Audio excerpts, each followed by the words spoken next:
Assalamualaikum warahmatullahi wabarakatuh. Perkenalkan, nama saya Amalia Surya Lestari, NIM 1710201129. Saya dari PSIK 7B kelompok B4. Pada hari ini saya akan memberikan sedikit penjelasan mengenai tracheostomi dan endometrial tube. Tracheostomi merupakan tindakan medis berupa pembuatan lubang pada bagian leher depan. Tindakan ini bertujuan untuk membantu proses nafas pada seseorang yang mengalami gangguan pernafasan. Tracheostomi ini dapat dipasang secara sementara dan permanen. Nah, kemudian tracheostomi ini dibedakan menjadi dua, yaitu tracheostomi emergensi. Secara umum, tracheostomi bisa dilakukan satu kali pada pasien yang membutuhkan. Namun, apabila dokter menilai bahwa ada kemungkinan pasien tersebut kambuh, maka lubang tersebut akan dibiarkan terbuka agar pasien bisa tetap bernafas. Prosedur ini bisa disebut dengan tracheostomi permanen. Sementara pada kondisi akut yang diperkirakan tidak akan kambuh, dokter bisa melakukan tracheostomi, kemudian melepas selang setelah pasien bisa kembali bernafas sendiri. Nah, inilah yang disebut sebagai tracheostomi sementara.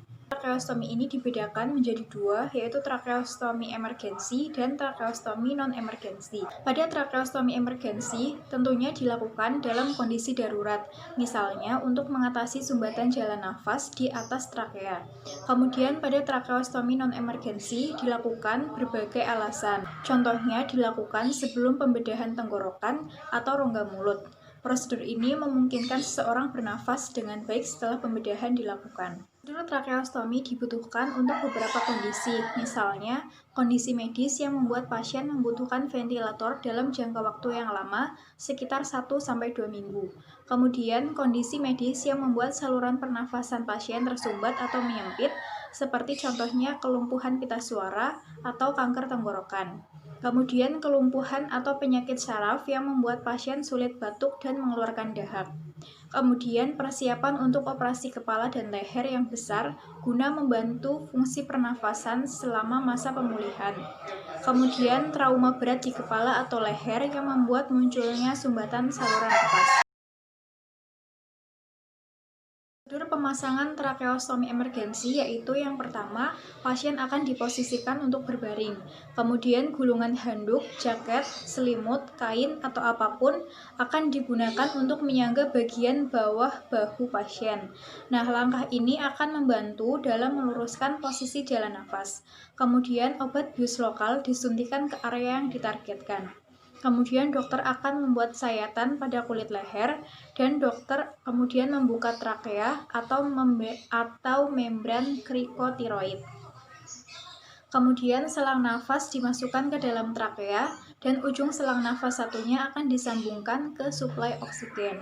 Kemudian pada tracheostomi non-emergensi, langkah-langkahnya yaitu pasien akan diminta untuk berbaring telentang dan menjalani pembiusan umum.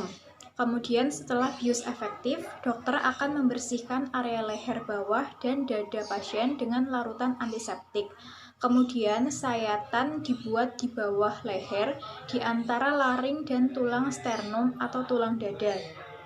Setelah itu, kulit di sekitar tenggorokan akan disayat secara horizontal, lalu otot-otot di bawahnya dipisahkan. Kemudian dokter menarik kelenjar tiroid sedikit ke belakang agar dapat melihat letak trakea. Setelah menemukan trakea, dokter akan membuat sayatan di trakea dan menyisipkan selang nafas pada sayatan tersebut. Kemudian dokter menjahit selang nafas agar tetap berada pada posisi yang seharusnya. Umumnya dibutuhkan waktu selama 1-3 hari untuk seseorang dapat beradaptasi dan bernafas menggunakan selang tracheostomi. Pasien juga mungkin mengalami kesulitan saat berbicara dan bersuara karena udara yang dihirup tidak melewati pita suara. Intubasi endotrakeal merupakan prosedur medis untuk memasukkan alat bantu nafas berupa tabung ke dalam tenggorokan melalui mulut atau hidung, yang bertujuan agar pasien dapat tetap bernafas pada saat prosedur anestesi, yaitu selama operasi atau pada pasien dengan kondisi berat yang dapat mengalami kesulitan dalam bernafas. Intubasi endotrakeal memiliki beberapa tujuan, diantaranya yaitu menghilangkan hambatan pada saluran pernafasan, membuka saluran pernafasan agar dokter dapat menyalurkan oksigen ataupun obat-obatan ke dalam tubuh pasien, kemudian membantu pernafasan pada penderita penyakit atau kondisi yang dapat mengancam pernafasan. Kemudian memudahkan dokter melihat saluran pernafasan bagian atas, mencegah masuknya makanan, asam lambung, air liur, dan benda asing lainnya ke dalam paru-paru ketika pasien tidak sadar. Nah, prosedur dilakukannya intubasi endotrakeal yaitu diantaranya pasien akan dibaringkan, kemudian dokter akan membuka mulut pasien dan memasukkan alat yang disebut laringoskop untuk membuka jalan nafas dan melihat pita suara. Setelah itu, pita suara terlihat dan terbuka, kemudian dokter akan memasukkan tabung plastik fleksibel bernama tabung endotrakeal dari mulut dalam batang tenggorokan. Ukuran tabung disesuaikan dengan umur dan ukuran tenggorokan pasien. Pada saat proses intubasi, jika terdapat kesulitan memasukkan tabung melalui mulut, maka dokter akan memasukkan alat bantu nafas berupa tabung khusus melalui hidung menuju saluran pernafasan. Selanjutnya, tabung endotrakeal akan dihubungkan ke sebuah kantong pompa nafas sementara atau ke alat bantu pernafasan yang disebut ventilator yang akan mendorong oksigen masuk ke paru-paru pasien. Setelah prosedur intubasi dilakukan, dokter akan mengevaluasi apakah tabung pernafasan sudah terpasang dengan baik atau belum, dengan cara menilai pergerakan nafas dan mendengarkan bunyi nafas di kedua paru-paru menggunakan stetoskop. Jika diperlukan, dokter juga dapat melakukan pemeriksaan rongsen untuk memastikan tabung endotrakeal terpasang dengan benar.